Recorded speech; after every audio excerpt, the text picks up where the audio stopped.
Hello everyone, this is Teresa Lewis from the Department of Health and Human Services, Office of Small and Disadvantaged Business Utilization. Today we bring you another training in a series of acquisition small business training. Today we're going to provide training on the Subcontracting Assistance Program. Today's training is going to be hosted by our presenter, the HHS Subcontracting Program Manager, Rudy Anger. Rudy, welcome to the team. Rudy is going to provide you with an overview of the Subcontracting Program as well as updates from the Small Business Jobs Act of 2010 and the National Defense Authorization Act of 2013. Once Rudy completes his presentation, we will then have a half hour for questions and answers. All right, I'll turn it over to you, Rudy. Thank you. Appreciate everybody taking the time to be here today. Apologize for the delay, but no further ado, we'll press forward. So again, I am the program manager for this new program for HHS, which is the Subcontracting Program. Again, name is Rudy Anger, and we're going to be talking about a whole array of things today. I know you guys have a very busy schedule, so we're going to keep this tight and pithy. As you can see on the screen before you, there's a lot of things we're going to cover. First, we're going to be dealing with the subcontracting goals for fiscal year 13 and actuals. What did we actually achieve last year? Also, when are subcontracts required, types of subcontracting plans, and also the various phases of subcontracting, and also when are approvals required, and then non-compliance issues, which is something I know you're all familiar with, and also what can we do to help you achieve success for this year and going forward. So again, first things first, we're going to discuss the subcontracting goals from last year briefly and the actuals. So as you can see here, in the major categories of small business, small disadvantaged business, women-owned small business, et cetera, you can see we did pretty well in the top three. Overall, we exceeded goals at 34.3%, and then there was 5.4 for small and disadvantaged business, and then women-owned small business, we did very well at 7.5. Three areas which historically we've had a little bit of trouble achieving our goals, but I know we can do it, is the hub zones, the VSOB, or the VOSB rather, and the service disabled veteran-owned small businesses. So we were close with the veteran-owned, just that close, so I know we can make it if we push a little harder. But hub zone and the SD-VOS is an area we definitely need to focus on. So hopefully that gives you a good overview. So let's talk about when subcontracting plans are actually required. I know a lot of you have a lot of experience, but some of you out in the community may be new to contracting or being a core. And so why don't we go over this real quickly. So when is a sub-K actually required? And by the way, sub-K for the new folks out there, that's just a short term for saying subcontracting. In short, it's a contract, a modification, or a GSA order that's over $650,000. or $1.5 million for construction. And ultimately, you're trying to provide opportunities to small businesses and the small and disadvantaged business, women-owned, service-disabled, veteran-owned small business, et cetera, et cetera. It's very important that you want to give consideration to them. Next, we're going to talk briefly about the types of subcontracting plans. And there are three main ones, and there's individual plan, and then there's master plan and commercial plan. Individual plan deals with most contracts, but it also has goals attached to them. Master plan is essentially the same as an individual plan, but it does not have goals. And the commercial plan deals mostly with commercial items sold. And a little bit more in depth on the commercial plan, it's important to note that goals flow down to HHS orders. And also, the COs and the cores must monitor prime subcontract compliance. And everybody, that's going to be a theme throughout here. It's compliance, monitor. It's really important that we're doing that with the primes and the subcontractors. And cores provide a very useful service to the COs in helping them do that. And lastly, with the GSA FSS orders, or scheduled orders, you COs out there, you got to make sure you request a copy of the subcontracting plan from GSA so you can put that in the contract file. That's important. So let's talk about the subcontracting phases, and there's three key ones. The first one's dealing with pre-solicitation. And in terms of FAR 52-219-8, that is the utilization of small business. And then the next one we have the Small Business Subcontracting Plan, and also finally the FAR 52-219-16, which deals with the liquidation damages. Those are all important clauses that you must make sure you pay attention to.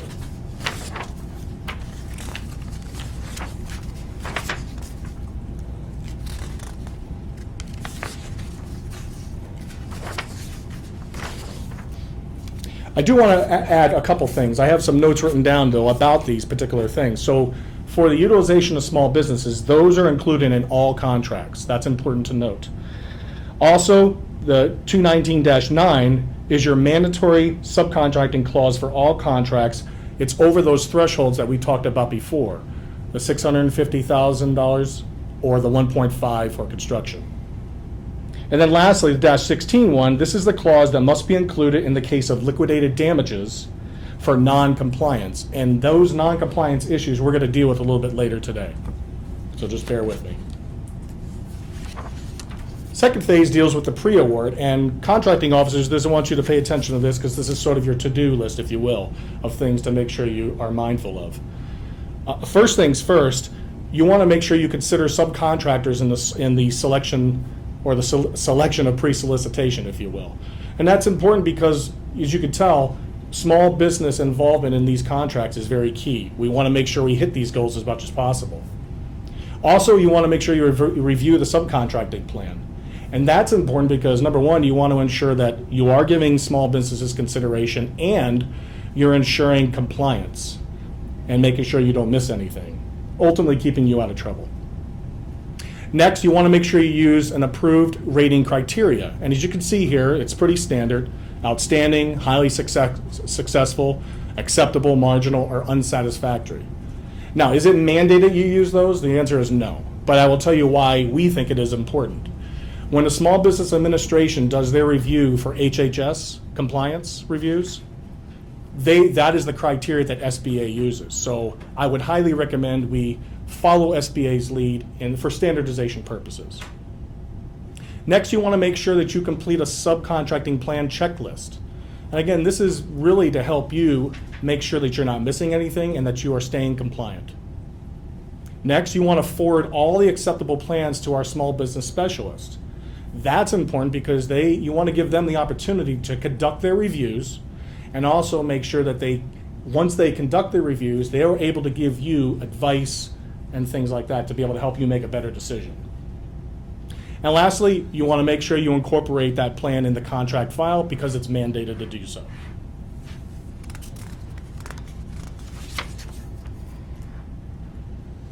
Now, I wanted to jump onto what the cores should be doing because it's not all COs. Ultimately, cores, if you're listening out there, you want to make sure you're assisting with your contracting officers in negotiating those subcontracting goals. And COs, it's really important, my recommendation is that you keep these cores involved in the process as early as possible for one specific reason. They are the closest to the work that's actually being done. So it shouldn't be all on your shoulders to be experts, if you will, with every aspect of a contract.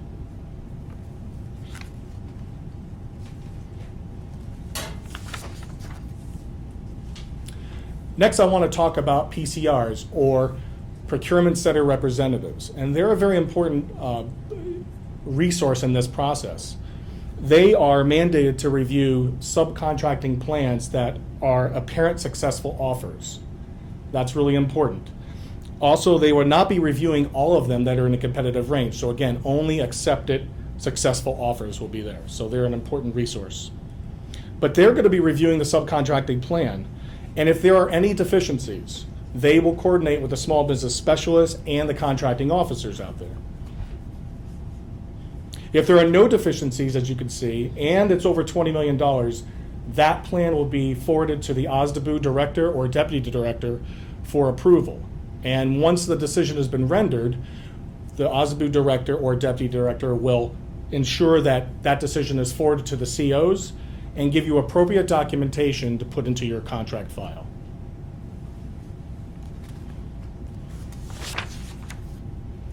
Next is phase 3, and what we're dealing with here is post-award or reporting.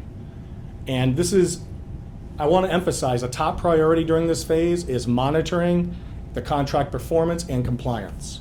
And how do we do that? We do that in what's known as the ESRS system. And I have the link there. And what I'd like to do is briefly show you what that screen looks like for some folks who may not have seen this before. So what you're looking at is the ESRS website, and I'm sure you're gonna have questions on this, so again, please hold to the end. But you're gonna click on government, you'll have your CAT card in, obviously, and it's gonna take you to a website. You click OK. And I'm gonna show you here's the dashboard, if you will. When you log in, you're gonna see pending reports, whether it be an individual report pending or a summary report pending. This is the place where you go to check on the individual or summary reports.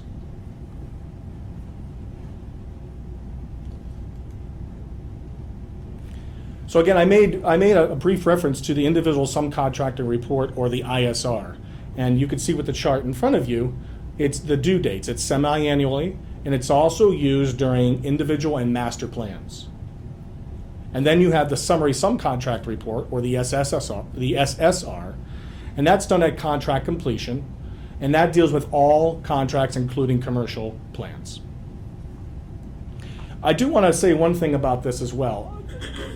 COs cannot sign off on SSRs, but my response to that is this: we're coming to you as a small business or the subcontracting program from HHS. We're coming to you to verify the information in ESRS. So if you have a prime that has not completed what they should be completing in there, that should be annotated by you. Because in the end, there's no real reasonable way for me or any other PCR to be able to go in and check on thousands of different contracts and really understand the performance measures, whether they've really hit those metrics or not. So again, I'm asking the community out there to go in there and do your due diligence and put those notes into ESRS.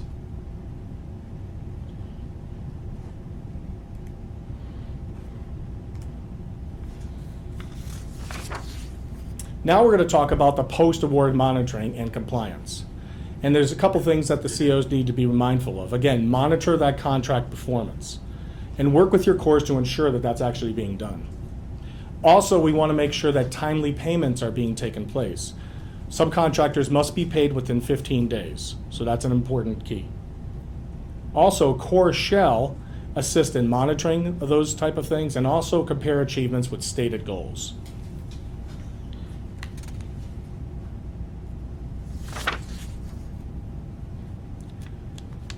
Next, we're going to talk about approvals. And when are those approvals required? SBA Procurement Center representatives, or PCRs, must review all apparent successful subcontracting plans over $650,000, just like we talked about previously.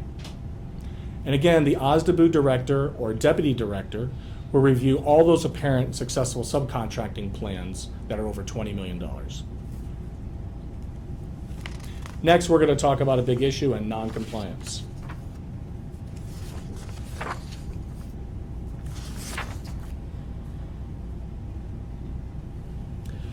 So I know you've all dealt with non-compliance issues before, at least most of you who are experienced, but the main thing here is to provide an explanation in the ESRS system on the ISR or the SSR reports.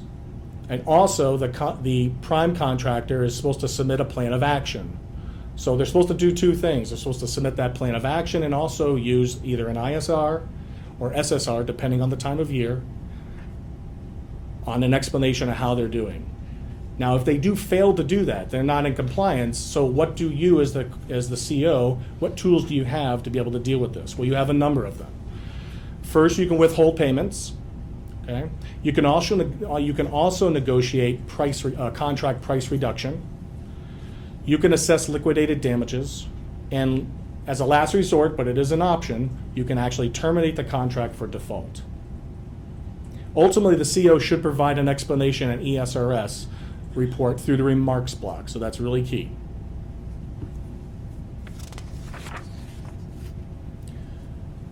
Next, we're going to talk about achieving success. What is it that we can do to help you help us to be able to do better in 2014, some of those other categories we talked about. First, some of the initiatives that we have here at OSDBU is to host a number of prime contractor outreach events. And the main idea there is to bring primes and the small business subcontractors together in a way that really fills a need. Because ultimately what we are trying to do is help you do your mission. That is the key. We also want to host contractor and small business training sessions. Teach them how to be able to use the system, how to keep a relationship going, so when an actual proposal goes through, a prime will have some people that they want to bring in as subcontractors. And also, our OSDBU director has initiated something that's called a Just One More program. It's something we're still working on, but it's basically focused around the idea of just getting one more hub zone, just one more VOSB, et cetera, et cetera. So those are some of the initiatives we have this year, as well as webinars such as this. Also wanted to bring to your attention some recent laws important to subcontracting, so as it says here, COs take notice. First up is the National Defense Authorization Act of 2013. I'm sure you've heard of it, not sure how many folks have read it, but it's out there, and there are some pretty important things for COs to be mindful of. And I'm not going to read every single one of these, but you can see the overall idea here is there are some added responsibilities, or at least more focused on your responsibilities as a contracting officer. And a good example would be the contractor or subcontractor's failure to comply in good faith with plan equals a material contract breach. Of course, if you're not monitoring it, you're not going to know if that's happening or not. So that's why monitoring compliance, making sure you're up on ESRS, making sure the primes and the contractors are putting in what they're supposed to put in, that's important. Also, you want to make sure you periodically review the subcontracting data. We know your schedules are busy, you have a lot going on, but that's something that has to be worked in, otherwise a contractor might not be in compliance. And at the very bottom, I end up putting, for your convenience, I put a link for you to be able to go and review the Act. And the specific section that deals with this is 1653. Next, we're going to talk about the Small Business Jobs Act of 2010, actually. Apologize for the typo, it's 2010.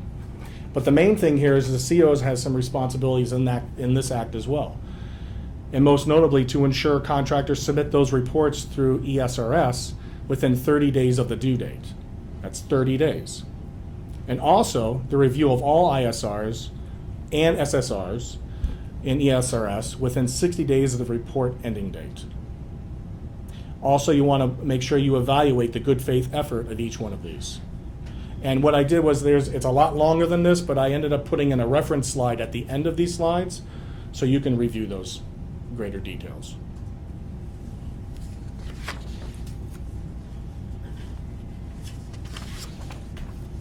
And that concludes. I did say I would keep it pithy because I understand you guys are pretty busy, but we did want to have a decent amount of time for you to ask questions, which I'm sure you're going to have.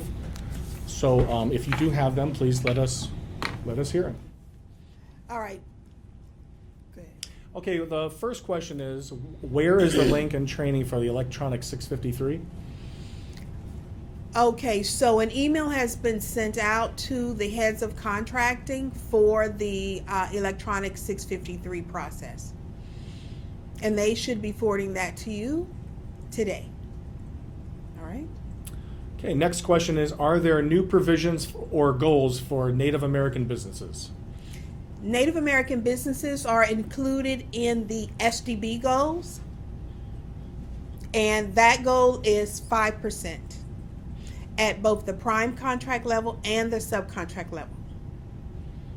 All right, next question, Rudy. And will we be sending our slides out to the participants? Okay. Yes, we will. We will archive the presentation as well on our HHS YouTube site, and the presentation will also be, the slides for the presentation will also be made available. All right. Okay. And the next question is, a copy of the approved subcontracting plan needs to be incorporated as part of the contract, not just the contract file. Can you clarify? Thanks. Okay.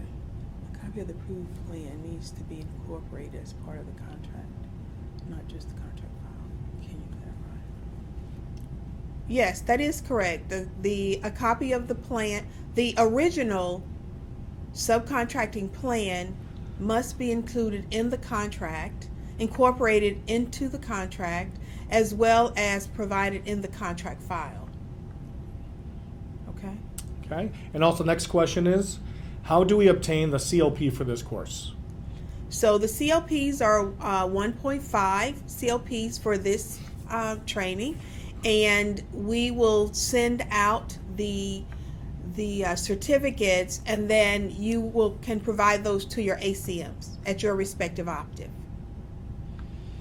Okay, the next question is, does documented poor performance or termination by a contracting officer become a part of the permanent record in ESRS? No, the ESRS is for goal reporting only. It's not a part of the performance, the actual performance on whether or not they met the requirements of the contract.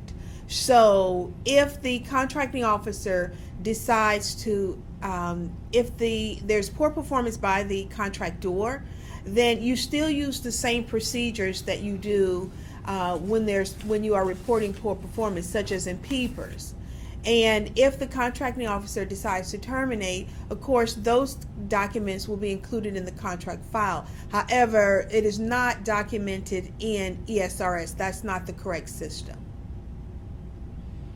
Okay, the next is a comment and question. A subcontracting plan is not required for GSA orders. Part 19 does not apply to Part 8 of the FAR. Please provide the site where a subcontracting plan is required or a copy of the GSA subcontracting plan. Okay, so you're correct. Part 19 does not apply. However, GSA mandates subcontracting plan for all of its schedules for other than small businesses. And because that schedule has a subcontracting goals, then the goals that are associated with that subcontracting plan that GSA has negotiated flows down to any and all orders. You can, as the contracting officer, make the goals more restrictive. However, you cannot make the goals more lenient. And those goals and a copy of that plan should be included in your contract file. And more information is available on the GSA website.